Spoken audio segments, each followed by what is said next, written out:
श्री गुरु सत्ताय नमः। सभी को प्रणाम। पिछले वीडियो में हमने सुना कि मन को संतुलित रखते हुए कर्तव्य कर्मों में संलग्न रहना चाहिए। आत्मिक उन्नति इसी पर निर्भर है। लौकिक प्रगति के लिए आवश्यक सूझबूझ एवं क्षमता इसी आधार पर उपलब्ध होती है और आत्मिक शांति से लेकर जीवन लक्ष्य की प्राप्ति तक सारे प्रयोजनों की पूर्ति इसी आधारशिला पर संभव होती है। सुविकसित जीवन के लिए एवं अनिवार्य आवश्यकता के रूप में मानसिक संतुलन की अनिद्वेग स्थिति को प्राप्त करने के लिए हमें शक्ति भर प्रयत्न करना ही चाहिए। आइए अब सुनते हैं 12वां प्रवचन, ज्ञान और कर्म का समन्वय। यत्र योगेश्वरः कृष्णो यत्र पार्थो धनुर्धरः तत्र श्रीर विजयो भूतिर ध्रुवा नीतिर मतिमर्म। अध्याय 18 श्लोक 78। संजय कहते हैं, जहाँ योगेश्वर कृष्ण और जहाँ धनुर्धारी अर्जुन हो वहीं लक्ष्मी, विजय, वृद्धि और अटल नीति है, ऐसा मेरा मत है। कृष्ण को ज्ञान का और अर्जुन को कर्म का प्रतीक माना गया है।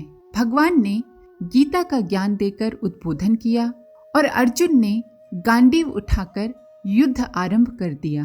इस प्रकार दोनों का सम्मिश्रण होने पर महाभारत में धर्म की विजय संभव हो सकी। केवल ज्ञान पंगु के समान है और केवल कर्म अंधे के समान। अंधा और पंगु मिलकर गहरी नदी पार कर सके थे, ये कथा प्रसिद्ध है। यदि अंधे ने पंगु को अपने कंधे पर न बिठाया होता और पंगु ने अंधे का मार्गदर्शन न किया होता तो दोनों ही बेचारे बने नदी के किनारे पर बैठे रहते और उन्हें नदी पार कर लेने के अभीष्ट उद्देश्य में सफलता न मिली होती। धर्म और अध्यात्म की उच्च दार्शनिक विचारधारा बहुत ही श्रेष्ठ और प्रशंसनीय है। उसका जितना गुण गाया जाए और महत्व बताया जाए उतना ही कम है। पर साथ ही ये भी ध्यान रखना चाहिए कि केवल उस तथाकथित ज्ञान तक सीमित रह जाने से काम नहीं चलता। यदि गीता, रामायण, भागवत आदि का पाठ करते रहा जाए, कथा प्रवचन सुनते रहा जाए तो उससे समझदारी तो बढ़ती है, पर इतने मात्र से प्रयोजन नहीं सिद्ध होता। कथा सुनने या अमुक पुस्तक का पाठ करने मात्र से जो लोग आत्मिक प्रगति की आशा लगाए बैठे हैं वे भ्रम में हैं। हम घमंडी हैं, मदद नहीं करते किसी की, स्वार्थ कूट कूट कर भरा हुआ है, पर रोज गीता रामायण पढ़ रहे हैं तो इससे कोई फायदा नहीं। ज्ञान की सार्थकता तभी है जब वो कर्म में बदल जाए। यदि वो सुनने समझने तक ही सीमित रह गया तो उस ज्ञान को नपुंसक, निष्प्राण ही कहा जाएगा। जैसे कि मिट्टी की बनी हुई गाय का दूध नहीं दुहा जा सकता, उसी प्रकार निष्प्राण ज्ञान से जीवन विकास की कोई समस्या हल नहीं हो सकती। अविवेक पूर्वक, असंगत और अस्त व्यस्त काम करने से धमा चौकड़ी तो मच सकती है, हा हा हू भी हो सकता है, पर उससे कोई प्रयोजन नहीं पूरा हो सकता। भला बालू में से तेल निकालने की क्रिया से क्या परिणाम निकलेगा? पानी को मथने से घी किसने पाया है? किसी अच्छी कार्य पद्धति के पीछे विवेकशीलता का समुचित सम्मिश्रण आवश्यक है। जिनका पेट भरा है उन्हें भोजन कराने से क्या फायदा?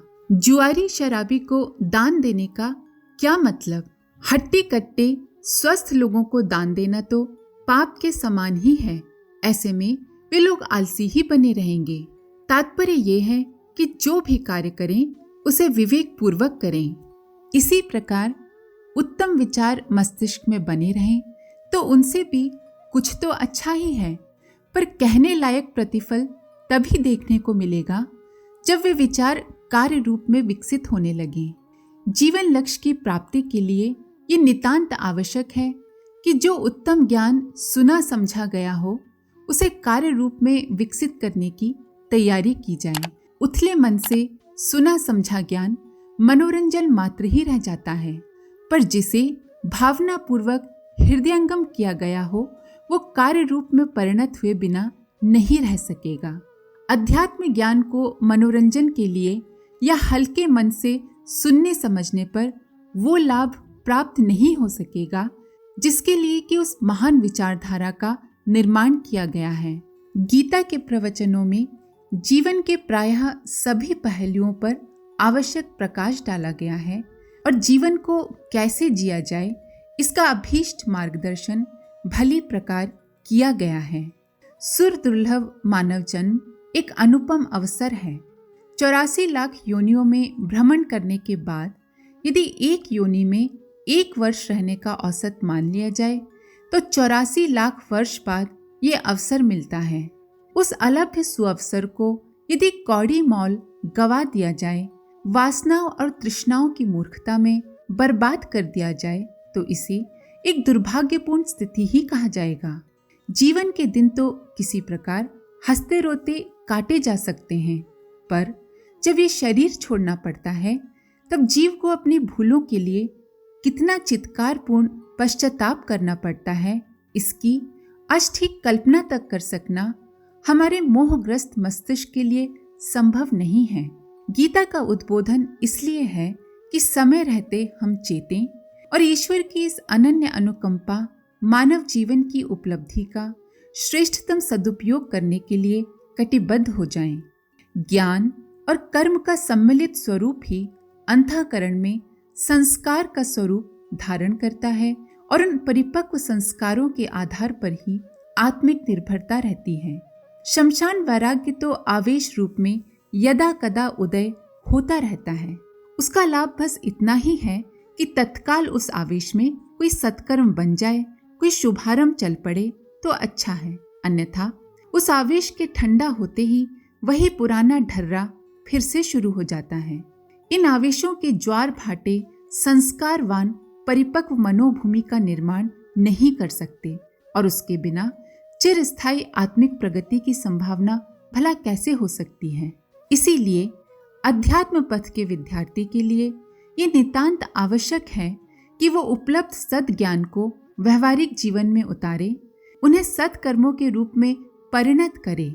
ईश्वर भक्ति का यही स्वरूप है।